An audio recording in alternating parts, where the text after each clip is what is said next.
ഞാൻ സിന്ധു ഹരിദാസ്, അധ്യാപികയാണ്.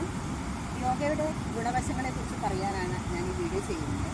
ഞാൻ 2 വർഷമായിട്ട് എല്ലാ ദിവസവും കൃത്യമായിട്ട് യോഗ ചെയ്യുന്ന വ്യക്തിയാണ്. അപ്പോൾ സാധാരണയായിട്ട് എല്ലാവരും വെയിറ്റ് ലോസ് എന്നുള്ള ഉദ്ദേശത്തോടു കൂടിയായിരിക്കും യോഗ ഒക്കെ ചെയ്യുക. പക്ഷേ എൻ്റെ അനുഭവത്തിൽ എനിക്ക് വളരെയധികം ബോഡി ഫ്ലെക്സിബിൾ ആകാനും അതുപോലെ തന്നെ ഒരുപാട് വികസിത രോഗങ്ങളിൽ നിന്നൊക്കെ മുക്തി പ്രാപിക്കാനും ഒക്കെ യോഗ ക്ലാസ് വളരെയധികം സഹായിച്ചിട്ടുണ്ട്.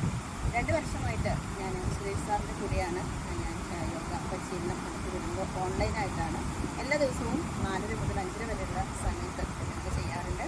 അപ്പോൾ അദ്ദേഹത്തിൻ്റെ ക്ലാസ്സിലൊരു പ്രത്യേകത എന്താ വെച്ച് കഴിഞ്ഞാൽ വളരെ സമയത്ത് കൃത്യനിഷ്ഠയോട് കൂടി പോകുന്ന ഒരു ക്ലാസ്സാണ്. അപ്പോൾ അതുപോലെ തന്നെ വളരെ ചിട്ടപ്പെടുത്തിയ തരത്തിലുള്ള ഓരോ തരത്തിലുള്ള ആസനങ്ങളൊക്കെയാണ് അതിൽ ചെയ്യിക്കുന്നത്. നമ്മുടെ ശരീരത്തിനും ഒരേപോലെ തന്നെ മനസ്സിനും ഫലപ്രദമായ രീതിയിലുള്ള ക്ലാസ്സുകളാണ് മുന്നോട്ട് കൊണ്ടുപോകുന്നത്.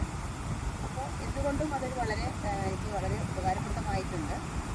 എനിക്ക് തോന്നുന്നത് ഒരുപാട് നമ്മുടെ ശാരീരികമായിട്ടും മാനസികമായിട്ടുള്ള പ്രശ്നങ്ങൾക്കൊക്കെ കണ്ടിന്യൂസ് ആയിട്ട് ചെയ്യുന്നത് എല്ലാവർക്കും നന്നായിരിക്കും എന്നൊരു അഭിപ്രായം എനിക്കുണ്ട്. കുട്ടികൾക്കൊക്കെ ആണെങ്കിൽ അവരുടെ ഒരു ഓർമ്മശക്തി വർദ്ധിപ്പിക്കാനും കോൺഫിഡൻസ് ലെവൽ വർദ്ധിപ്പിക്കാനും പെൺകുട്ടികൾക്കൊക്കെ ആണെങ്കിലൊക്കെ പീരിയഡ്സൊക്കെ റെഗുലറാക്കാനും അതുപോലെ കുട്ടികളുണ്ടാകാത്തവർക്കുള്ള ഒരു പരിഹാരമായിട്ടും ഒക്കെ ഇതിനെ നമുക്ക് പ്രയോജനപ്പെടുത്താവുന്നതാണ്. അതുപോലെ തന്നെ നമുക്ക് ബ്രെയിനെ ബാധിക്കുന്ന ഒരുപാട് അസുഖങ്ങളിൽ നിന്നൊക്കെ ഇതിലൂടെ കണ്ടിന്യൂസ് ആയിട്ട് നമുക്ക് കൊണ്ടുപോവുകയാണെങ്കിൽ ഒരു ആശ്വാസം കിട്ടും. അപ്പോൾ എന്തായാലും അതിൻ്റെ ഒരു പ്രത്യേകത എനിക്ക് തോന്നിയിട്ടുള്ളത് യോഗയിലെ ആസനങ്ങളെല്ലാം തന്നെ ശ്വസനപ്രക്രിയയെ ബേസ് ചെയ്തുകൊണ്ടുള്ളതാണ്. അപ്പോൾ കൂടുതലായിട്ട് ഓക്സിജൻ നമ്മുടെ അകത്തേക്ക് ചെല്ലുന്നതോടൊപ്പം തന്നെ നമ്മുടെ സെൽസൊക്കെ ഫുൾ എനർജറ്റിക് ആകും.